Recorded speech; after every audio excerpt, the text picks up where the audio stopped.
Good afternoon, everybody. Welcome to Bars Closing. My name is Tom Schneider.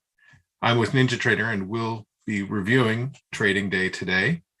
Before we do that, I'd like to take care of some business, some housekeeping, if you will. Just want to remind everybody that futures and options trading contains substantial risk. It's not for every investor.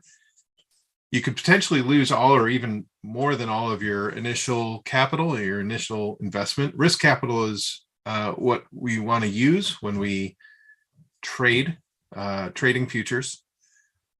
Risk capital can be defined as money that you're not affected by if you lose it. It doesn't change your retirement horizon. It doesn't significantly impact your household well-being and doesn't add stress to your day. I just want to remind everybody also that past performance is not indicative of future results. And what we're doing here is purely for education purposes only. It's not intended to be taken as trading or investment advice. So with that, I'd like to give a shout out to Paul M. Good day, all. Again, first one in the room this afternoon. Thank you, Paul. I also like to give a shout out to M. Bartlett, Griffin, Mike Carroll, Mr. Sunday School. Bernadette, thanks for coming.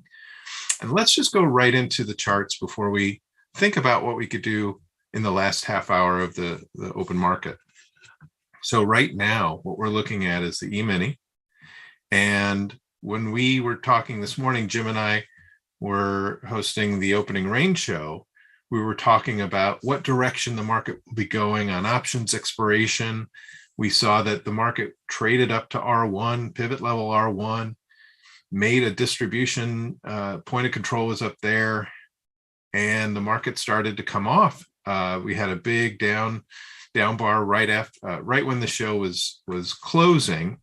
And the thought was, what we were talking about was, well, sometimes we see support levels and they should act as support, but if they're breached, it might be a very directional indication. It might be something that the market says, hey, if we can't keep this support, this market is going to trend on.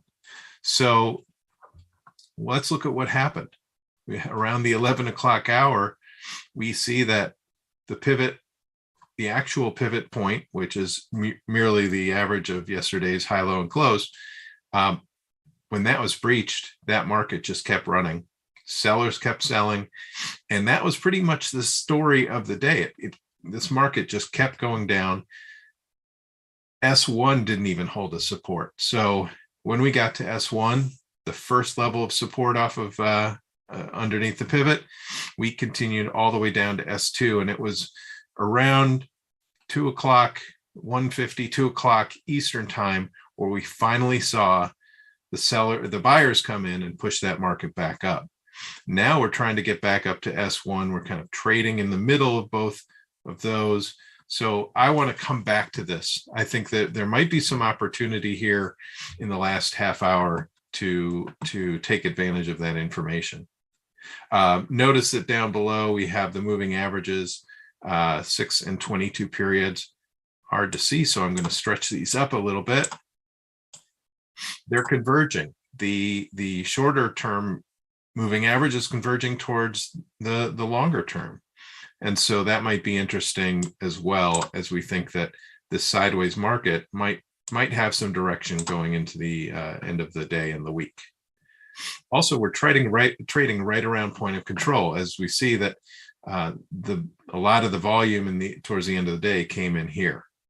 So here at this level, around the most contracts traded around 38.28, 38.29. So not a psychological number at all, but that's where we just seen this market kind of consolidate around. So we'll come back to that. Mini Nasdaq, same kind of idea. We did not find support at the pivot. We traded down through S1. We found level just below S2. That's fine.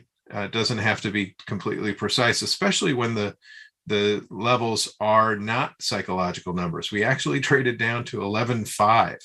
So that's fine. You know, when you're trading something that trades such big numbers, whether we're at 11.5, which is right here, or we're at around 11.520, it's pretty close. But same kind of dynamic.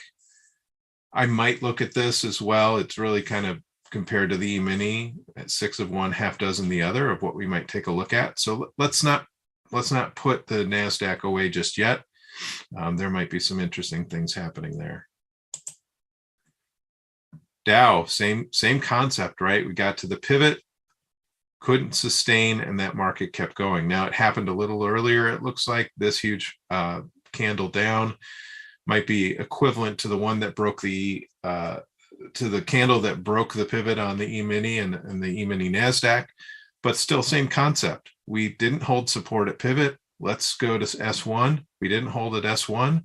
Let's go to S2. And again, we found an area that we might look at as support. The psychological level, a psychological number, I should say, 3,600 is where this market went to. So this is possibly an area where we see that a lot of the institutions had positions. Now with options expiry, those positions are coming off, and we see a lot of trading around that level. Andrew Morris, R1 was on point today. Very good point. You know, in these index futures, R1 is where we traded up to. And you're seeing what I call a 3 pivot day, meaning we started at 1 pivot, so I don't count that. We went through 1, 2, all the way down to 3 pivots, which is an unusual move. Normally I see usually 1 or 2 pivots, 3 pivots with no major news happening today. That's an interesting move, and it could be related to the options expiry. Here we have the Russell, same concept.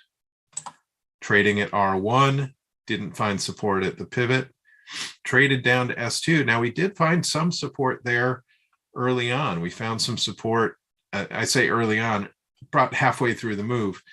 We found some support before it finally broke down. It didn't get to S2, and that's okay. You know, the uniqueness of these indices, what their constituents are, could have different dynamics. The trends might be very similar, but the levels might be slightly different, and that's okay.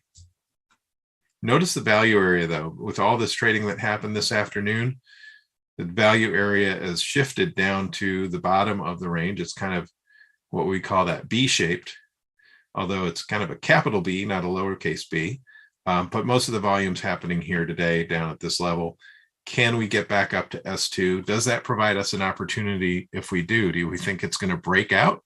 Will that resistance not hold, just like support didn't hold? Or maybe it's an opportunity to say, hey, maybe the overall trend might still be bearish. So let's see if we can take advantage of that.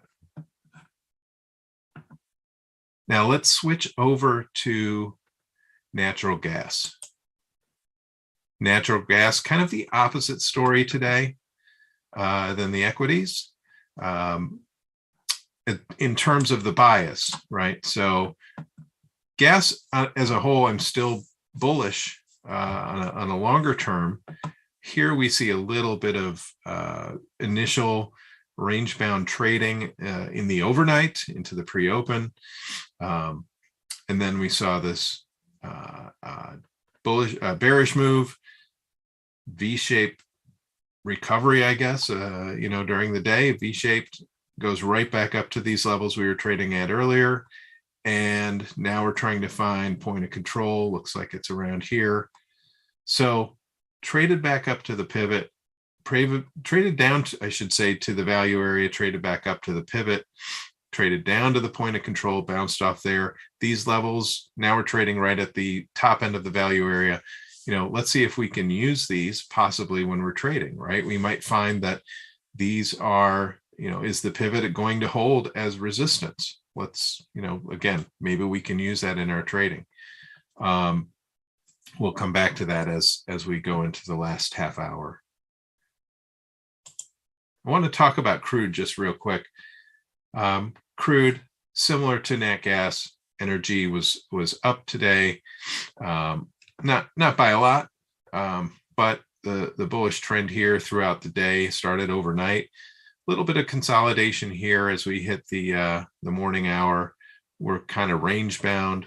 We did see today the Baker Hughes rig count. They added 14 more rigs in North America. So we went from 802 to 816. That just means that there's more wells being drilled. So that could indicate that there's easing on the price of crude because there's going to be more supply. It's a little bit of a really leading indicator just because we're not even drilling yet. We're just exploring, but it's the activity in exploring and possibly drilling is there. There's more drilling, there's more supply, which means that price should come down. We might see that, immediately, but it's a weekly number. It's more trend-based. We see that the trend has been that there are rigs being added, at least for the past few weeks. More rigs, more oil, more gas, and possibly an easing on that bullish trend. So with the intraday chart, what we're looking at here, we had this point of control right in the middle right now, right around 110, another psychological level, psychological number, nice and easy. Came up to, and it's hard to find those pivots, right? We're way off those pivots. And that's because the previous day, the range was so big. So we're just kind of, if we look at it, if we pull in yesterday's trading, we have to really move our charts. We have to move it around. We have to shrink. We have to shrink the y-axis and the x-axis. So if we pull in what's been happening this week, we're kind of range bound, right? So can we take advantage of those boundaries that we see? I mean, looking at this, I'm going to draw a horizontal line right at the top and right down here. Just quickly, draw those horizontal levels. Now there's nothing really scientific except these are recent lows. I'm going to ignore this dangling wick right there. And I'm going to stretch that chart back around just to show today's trading. Bear with me 1 second. And there we go. So can we use these levels? We've got plenty to work with. Pivots we can ignore, but we can certainly look at the value area. We can look at recent highs and lows and then go from there.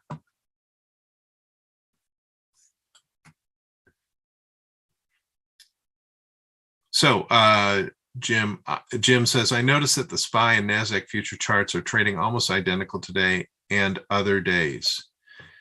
So what's interesting about the E-minis and the Nasdaq futures. Now I'm assuming the SPY. Okay, so I'm going to talk about the ETF. That should be reflected in the futures somewhat.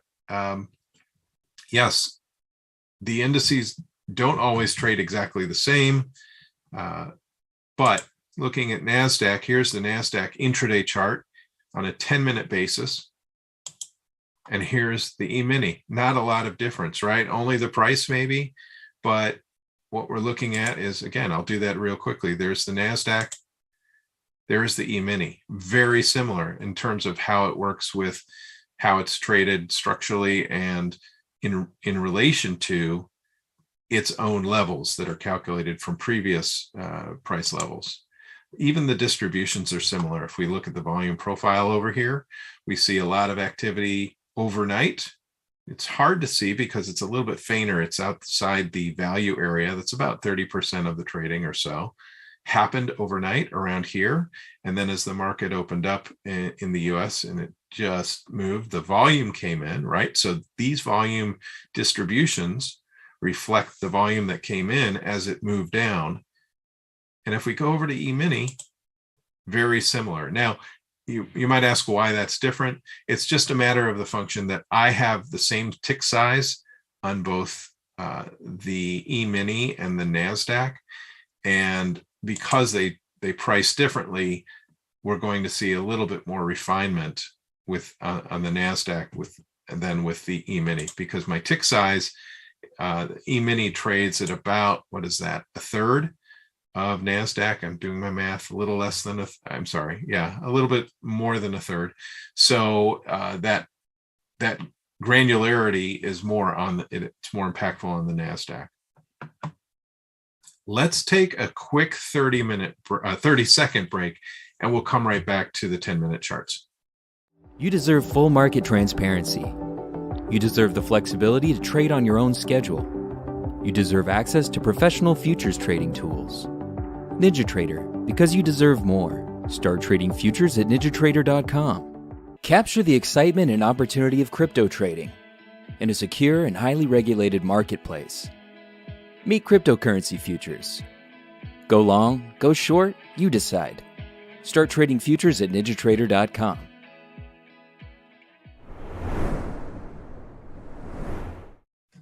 Okay, welcome back. And we are looking at the E-mini chart. There's a question Andrew asked, do the micro E-minis want to revert to the daily mean today? So let's pull that up. I had it on the E-mini. Here's the micro. And do they want to revert to the daily mean? So where would the daily mean be? Well, we can do this real easily. By going to our drawing tools, let's look at our Fibonacci retracements. And looks like this was the high. It's pretty close. My old eyes, looks like this one is the highest one, highest price. So I'm going to try and line that up. And the Fibonacci retracement tool will divide wherever I click, first click, second click, into an area that's marked by Fibonacci levels. So let's look at that. And I just went to the low. And it just turns out that this trend, the current largest trend, the trend before the current trend is the largest trend. It spans the entire day's trading. So this is not only the retracement I would use to mark this uptrend, but it also happens to be that daily Fibonacci marking. So looking at the mean right here, we're at 3878, and we can mark that with a horizontal line. And we'll just draw that right there, 3878. We can eyeball it a little bit. 38, 20, 78, 25, 50. It doesn't matter. Very close. There we go. We'll turn that off. So does it want to? Yeah, that would be a level I would look at for sure. Here we've just retraced to the S1 level. Question is, will this S1 level hold, or will it try to get up to this 38% level? Will it try to get up to this 50% level? Will it try to get up to even the pivot level? I see a little bit of resistance in the VWAP, but what we'll do here is we'll get in a trade here. And I don't like to do this so close to the market. It's getting away from me. See, this is where we might say, let's put on the chart trader and let's look at this 50% level and say, I think it's going to hold here. So let's sell at that level. And so because we're using the micros, we can give this a little bit more room to run. We have the 61% retracement level, which is a fairly big resistance level. Sorry, just flipped on that name real quick. And it's so close to the pivot, we might split the difference. So I'm going to put in a buy stop there, put my stop in. And yeah, we could split the difference a little bit. It doesn't matter too much. And where would we want to buy this market? Again, we have a little bit of wiggle room with the micros. So where I might pick up a position here is, let's do a buy limit here. And I'm just going to move it to where I think it is. Now, point of control is right here at roughly 38.30. We also see a lot of wicks in this area, but S2, man, that's a good area. I like that. I think that's definitely a good place for support. So let's keep these orders in. It is pretty wide. It is close to the end of the day and the week, but you can see this market does move, right? Now the orders could be coming in because traders, the institutions could be still getting out of their positions. This is something that Brent from Spot Gamma, we had him on Traders Workshop earlier this week. Brent would be able to know, he'd probably know right away what's happening and what the dynamic is and what the timing is. I don't know. He just seems like, from our discussion on Tuesday, that's something that he's been, developing, and that area of expertise he's been developing for so long. But that could be what's at play here. Mini Nasdaq, I'm assuming now. Mini Nasdaq went above the S1, right? So, a little bit different, a little bit different dynamic. Although, if you're long, you don't, that's great. Continue. Let's run. But if you're looking for a place, if you're long here, we've got the VWAP down here. We've got the pivot here. So again, if you're long already, you might look at those areas as resistance and, act accordingly. If you're looking to get in, you might use those areas as a place to say, let's just see if the resistance holds and then take advantage. So that's what I think about, basically the E-mini and the Nasdaq looking very similar. Let's go over to gold. We haven't looked at gold yet. So gold, nice distribution on the volume profile, pretty range bound, not really directional. Oh, we got an order. We'll come back to that. That was in the micro E-mini. Sorry, I say micro S&P. So what are we doing here? Well, we're going short. Now we've got a stop up here, and we've got a target down here to get out. So let's see what happens there. We'll come back to it. Gold, not really directional today. And why do I say that? Well, we're just trading above where we opened, where we closed yesterday, where we opened today. Yeah, I did see some movement during the day, but look at, very, very much trading within the bounds of these pivots. So not totally useful. The only use I see when you're trading between is if it does move in one direction, where might I find support or resistance? And that's what happened today. In the morning, when we found some direction down here, we went all the way down to the pivot, came right back up to where we were when we started that downtrend. So, if you're looking to trade within a range and you find that, hey, I think this is support, it's a nice little trade, came right back up. Right now, we're just trading pretty tight trading range, right? From 1838, 1846, not even 10 handles. So I'm not really interested here. Although if I were to make any kind of observation, I would expect to see this level right here. And this is just what the chart is telling me. I'm not really, trying to see something that we don't see. I just, let me move that. Right up here, I might see some, and that happens. That's the top area of the value area, top end of the value area. It's also where we saw just some areas where we couldn't quite get above after the morning, open. So, if you're long here, if you have a position, you might see some resistance up there. But, going into the last, now the next candle should start. It'll be interesting to see where that goes. Last 20 minutes of the day, might be something we just pass.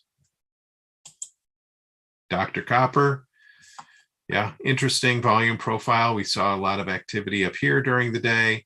When the market came down, we formed a new point of control. So this is interesting. I think, during the morning, point of control, if you're thinking it's mean reverting, we would have had that point of control up here most of the day. And if you can't see my cursor, I'm just going to bring up another horizontal line. Bear with me, just one moment while I bring that up. So right up here was the point of control for most of the day. So when we're trading around here, we come back up, we do a lot of trading, we come back, we get up to the high of the day and we come back down and we go right to that point of control, find some support, trade around it. And then as the market finds direction, that point of control switch. So this is where, you have a double distribution.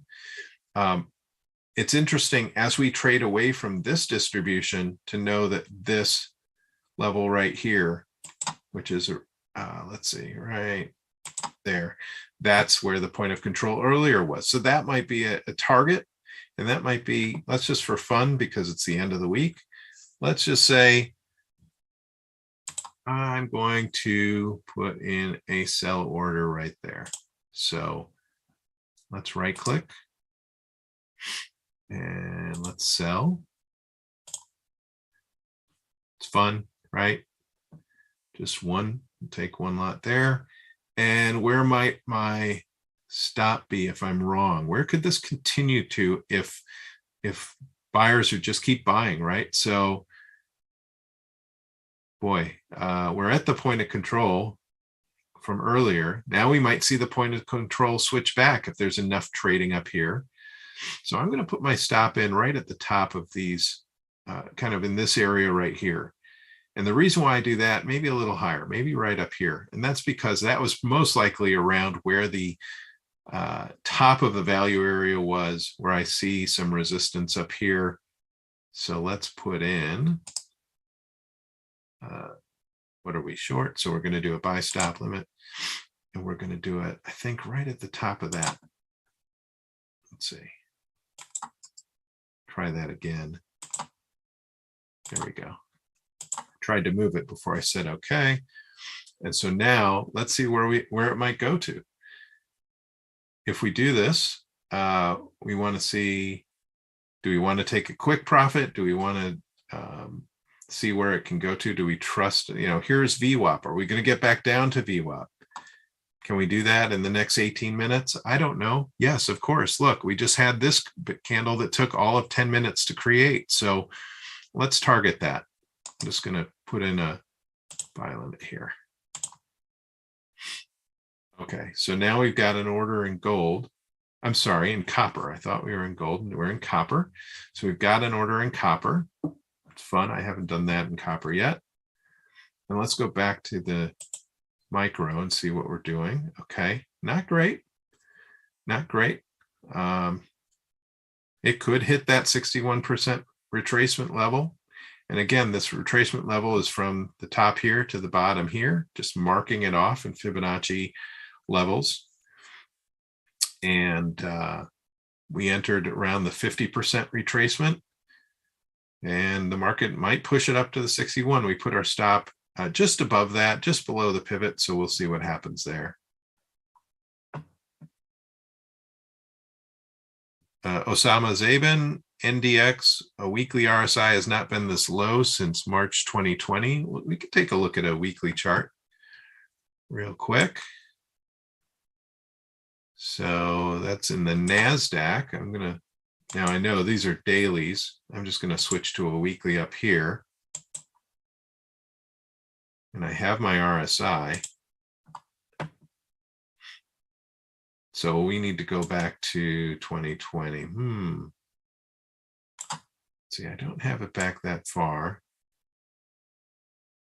But looking at the E-mini Nasdaq, we've got RSI down to 31. Now it could be slightly different on the futures. There might be a little bit of difference. The shape should be the same.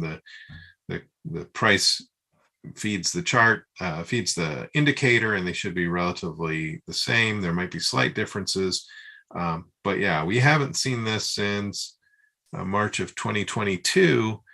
And it very well could be that we have to go all the way back to 2 years ago when the market was falling out of bed to see the same kind of action on the weekly chart. So interesting comment there. Thank you very much. And please, if you have any comments, if you have any questions about the chart itself, the software, how do I do this? How do I do that? how did you get that indicator? How do you change it? Please throw them in the chat. I've got my crack team of Mark and Jim and Jason helping me out, getting those questions to me so I can answer them for you. So please do that. And let's go back. I'm going to drag this back to the intraday chart. And just looking at this, we're still in the micro S&P. Looks like the market's moving in our favor on that trade. Let's look at Dr. Copper, a little bit in our favor. So it looks like E-minis and copper are trading in sync. Looking at this, we had a bearish movement. Market came back, not exactly the same, of course. Bearish movement, market came back, but around the same times of the day. So what happens in one might happen in the other. So if it's positive, that's great, but we'll see what happens. Let's look at bonds. We didn't talk about bonds yet. This is an older Fibonacci. I did it earlier today. So bonds are somewhat interesting, I think. So when we saw that downward move in the indices, bonds go the other way. It's working as we would think it does. What I might do here is to find we traded through the pivot up to R1, and as it can't get through that R1 level, it's maybe I should take a look at my Fibonacci's just to find, well, if this market's coming back, where are the levels that I want to use? So let me bring up my cursor and let me bring up my Fibonacci retracement. What I'm going to do is mark it from high to low. And it's the low of the current move. These two wicks are very similar. They're right around the same price. So I'm just going to use the more recent one. And so if we look at the current trend in terms of the previous long trend, we're looking at 76%. Now, this isn't a major Fibonacci level. This is a minor Fibonacci level. The major ones are 61 and 38, but 76, look what happened when we bounced off that R1 level. We came right back down to the 76. In fact, we had just below the 76% level, we had two dojis, two candles where the market couldn't agree on a direction, and finally had that reversal. So couldn't get quite back up to the R1. Maybe that's, you could eyeball it. It's very loosely a double top, not by the exact definitions, but very close. Market couldn't get back up there. This is where Jim might draw a rectangle, and Jim reminds me these are free, so I should be using them more often, right? Draw the triangle. Look at the tops of the bodies of these two bullish candles, though. They're roughly at the same place, and they're right at the top of the value area. I'm just going to draw my rectangle like that, and see, that might be an area where we just can't get through right now. And look what's happening. We're falling off. So 76 might be a target in bonds, 76% level, which is 141.20-ish, 19 or 20. And then after that, we might look at the 61% level as a stronger area of support. So those are bonds. Let's look at euro. We've got about a minute left in this candle. We'll come back to the trades that we have. Here's euro. Again, they're talking about parity with the US dollar and what happens. We're getting farther away from it. Now we're farther away, and parity is just $1 equals 1 euro. Right now, we're looking at 1 euro equals $1.05. So euro is still a little bit stronger, but we want to see parity. We want to see this. If you want to see parity, we want to see this come down. Again, with the Fibonacci, we have to look and see, where is this retracing to, right? Where could this go to? We know about the VWAP up here, or VWAP up here. We know about the point of control. Those are two targets that may converge. As we trade, that VWAP is being pulled down because it's volume weighted. So we might see that the VWAP is pulled down all the way to the point of control, which would be really interesting, because what we're saying is the market is in harmony somewhat, right? The most volume traded actually happened at the volume weighted average price. That's interesting, and could be resistance, serious resistance. I'm going to look at my Fibonacci retracements. Just curious where to see where we are, and I'm going to do this. I'm so used to clicking on the actual high and bringing it down to the actual low, but I like the way Jim has changed my thinking about this, as putting it as a scale on the right side. I love that. So just note too, I like this candle formation. This is called the Tweezer Bottom. We have a low equal to the low, different candles, right? At the end of a bearish run, we have this big candle here, followed by a little wick. And now the wicks don't have to be little, they could be large, but the same price, we turn around and go the other way. And that's a nice little reversal pattern. Doesn't always happen, but when it happens, it's pretty nifty. Here you see we're retracing to the 38% level. We might see that we can't get through there, and might use that in our thinking. Let's real quickly go back to that micro E-mini because we did get filled.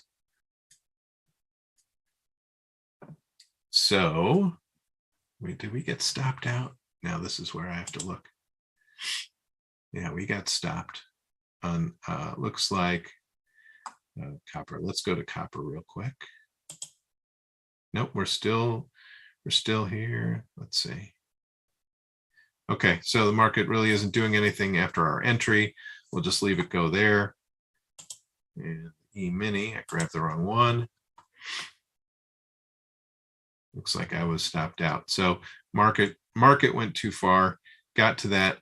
Oh, right, we had a stop here between the 61% level and the pivot. What happened?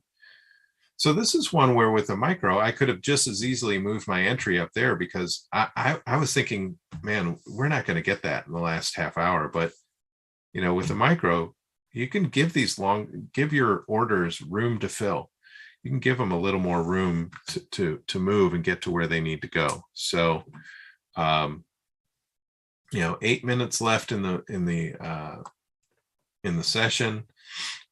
Let's go back to Nasdaq because we're looking at E-mini.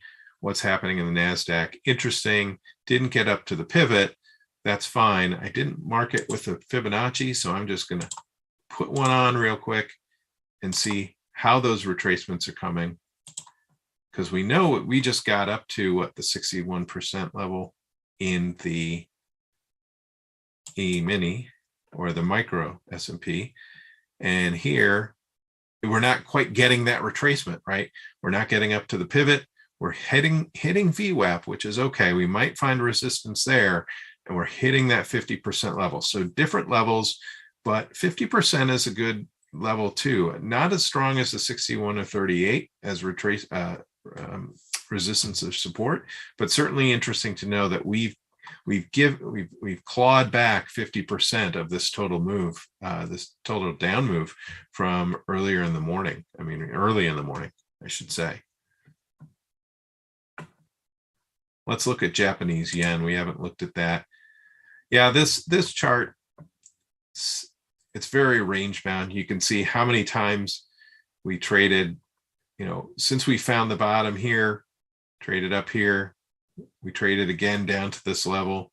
Didn't quite get up high, but we were in the neighborhood, knocking on the neighborhood, came back down here, came back up here. I mean, this is classic range bound trading. If I pull in yesterday's day, I mean, I don't, aside from the pivot, I don't even see R1 or R2. And the reason is, again, yesterday was really wide trading. Look at that. I have to, again, play with my chart a lot, right? Look at this. This is a wild day. So our levels, our S1 and R1 levels, are going to reflect that. Now, they're not exactly at the same lows and highs. That's just the nature of the beast.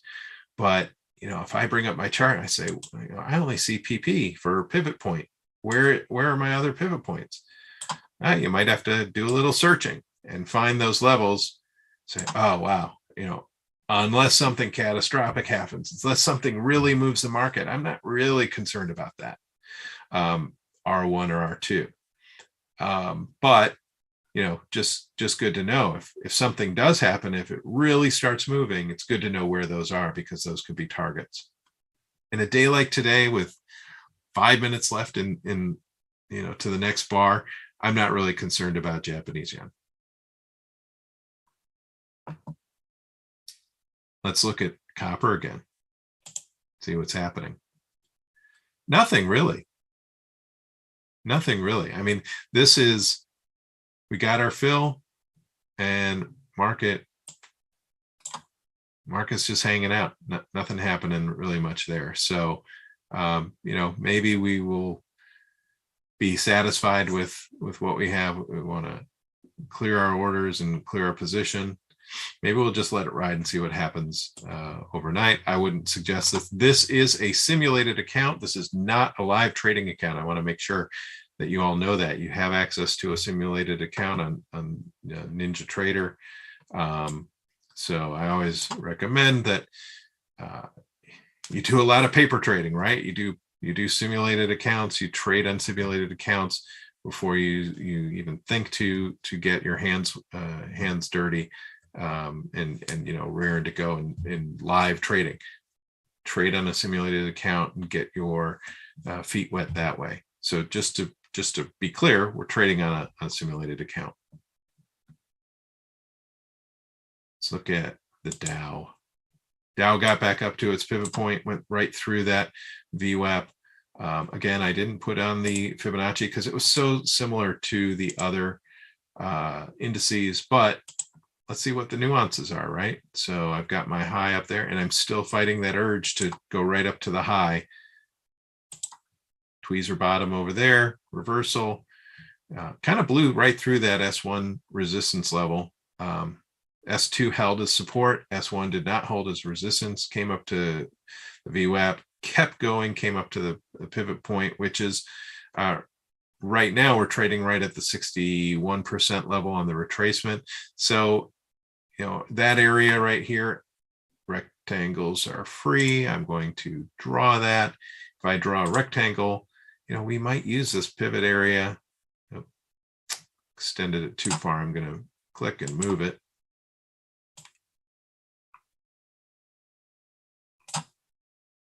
And I just want to use these levels that I know about, right? 61% pivot. We're trading right in it, right? We trade right through, then what we're looking at is 76%.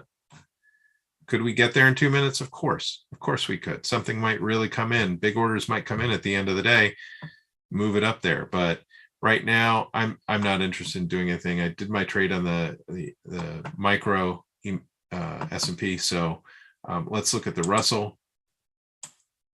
and we'll just draw real quick. Just curious. This is how we learn, right? We play around. We have ideas. We can use these tools to articulate our ideas. Talk it out. Here's the high. Here's the low. Tweezer bottom again. Nice little reversal there. Didn't quite get down to S2. Got back to S1.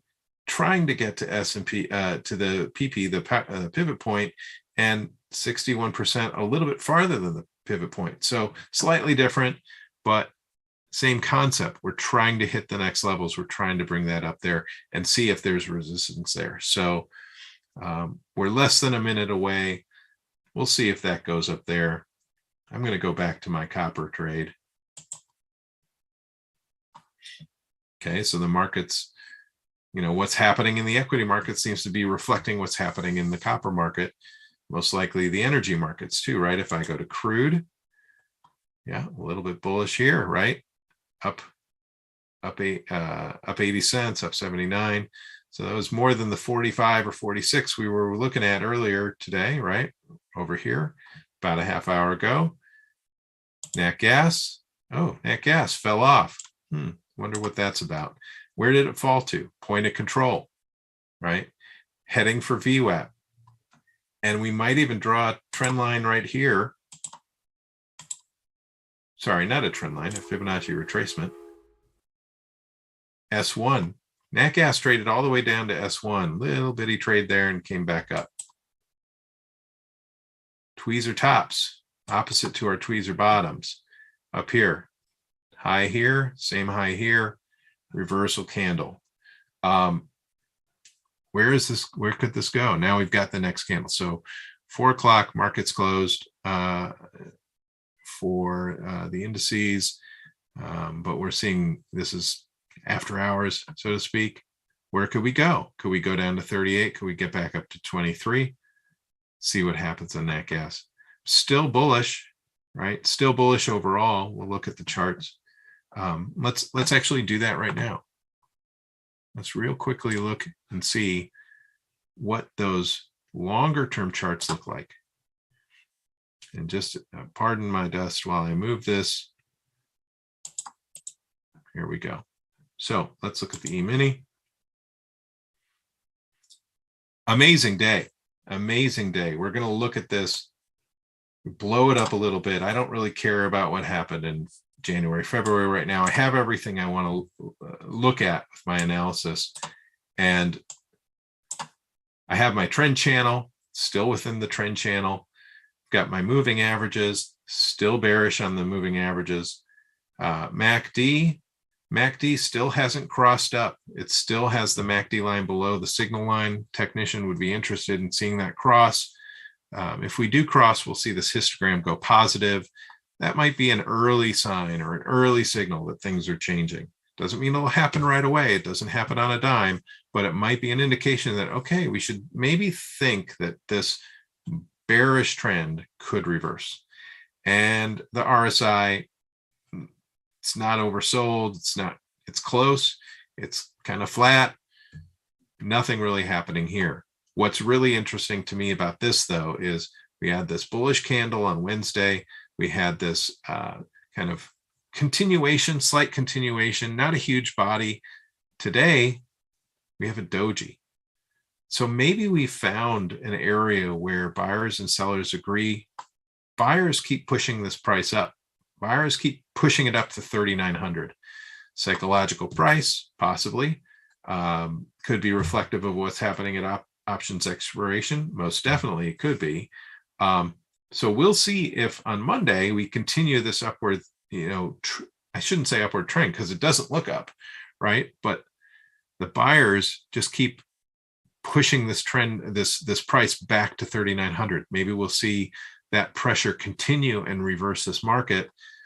Or is it just a pause because of the big institutions clearing out their hedges and rolling things over and artificially, not artificially because it is happening, but inflating the market aside from the regular reasons, which might be news-based, what's the Fed doing, what's happening globally, et cetera, et cetera.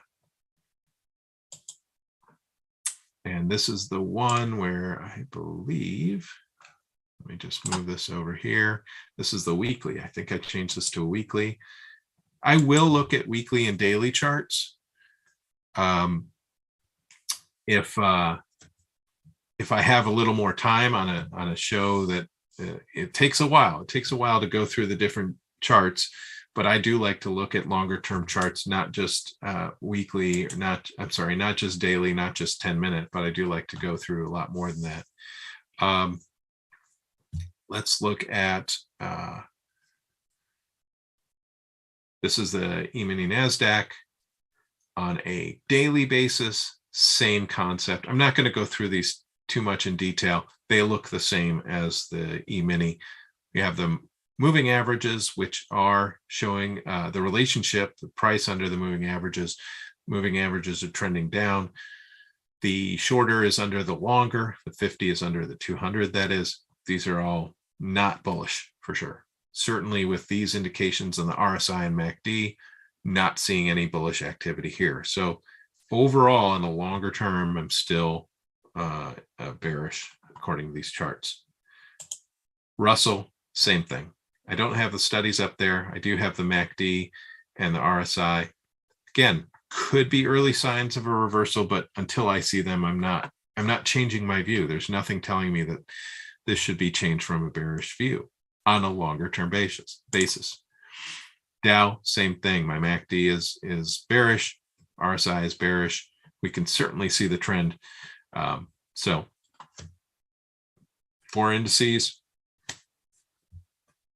bearish. I want to go over to the euro real quick.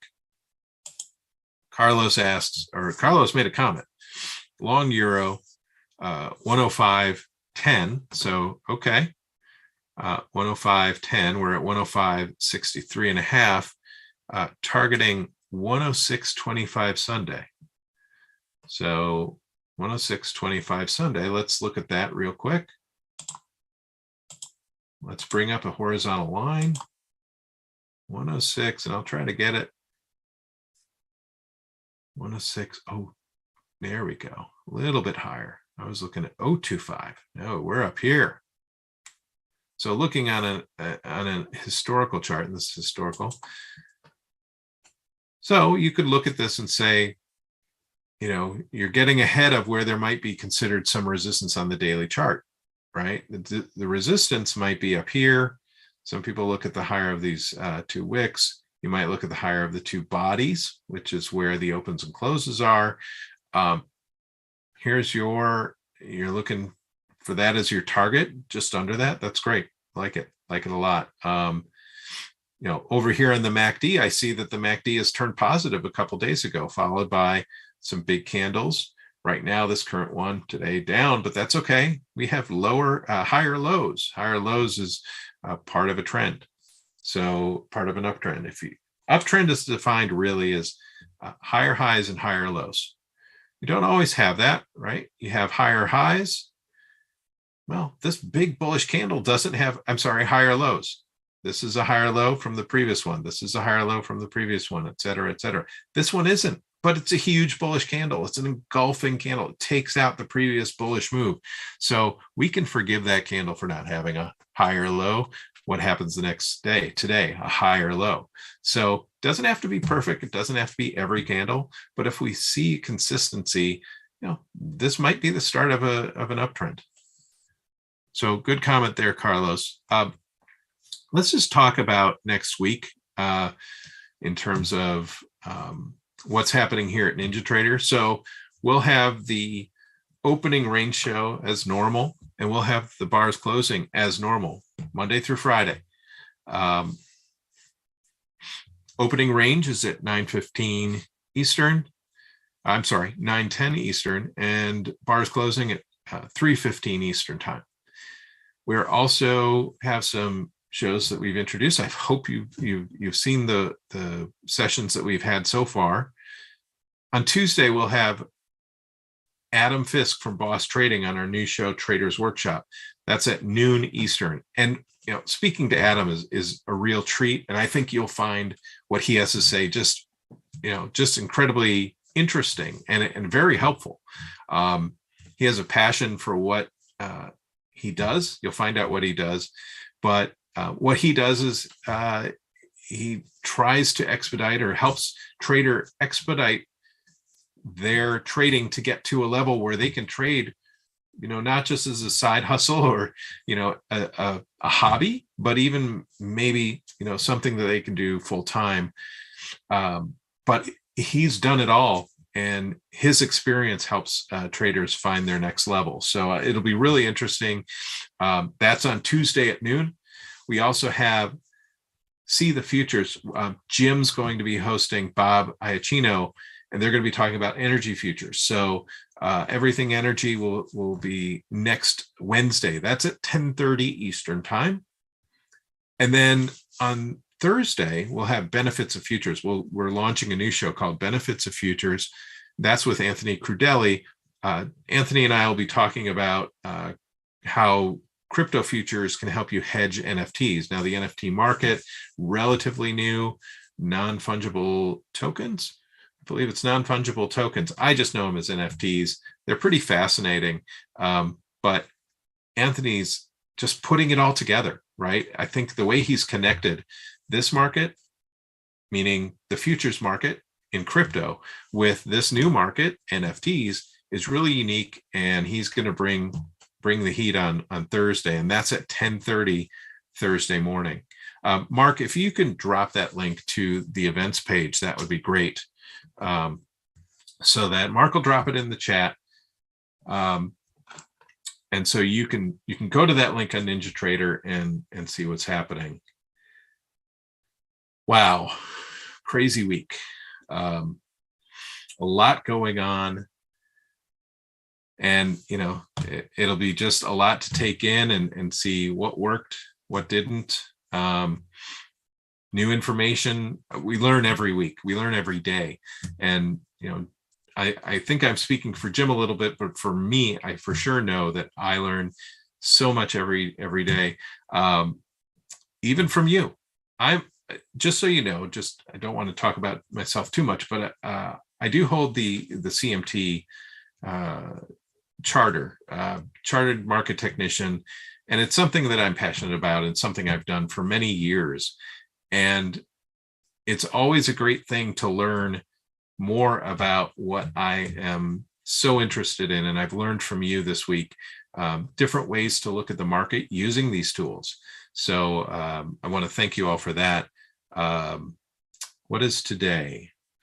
Today is National Pizza Party Day. Bet you didn't know that one.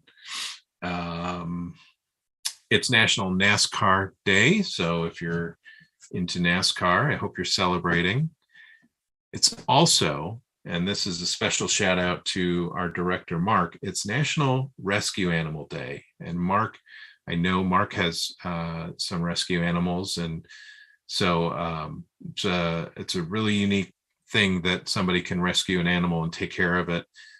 So I just want to give Mark a shout out. That's something that I admire about Mark. And today is his day. So tomorrow is the 147th running of the Preakness, the second jewel in the Triple Crown. Unfortunately, this year we will not see a Triple Crown. Rich Strike is not running, but Secret Oath, winner of the Derby Oaks, is running. And Epicenter, who came in second to Rich Strike, will be running too. So it should be an interesting race. I hope you're all going to have a great weekend. I'll be with my family.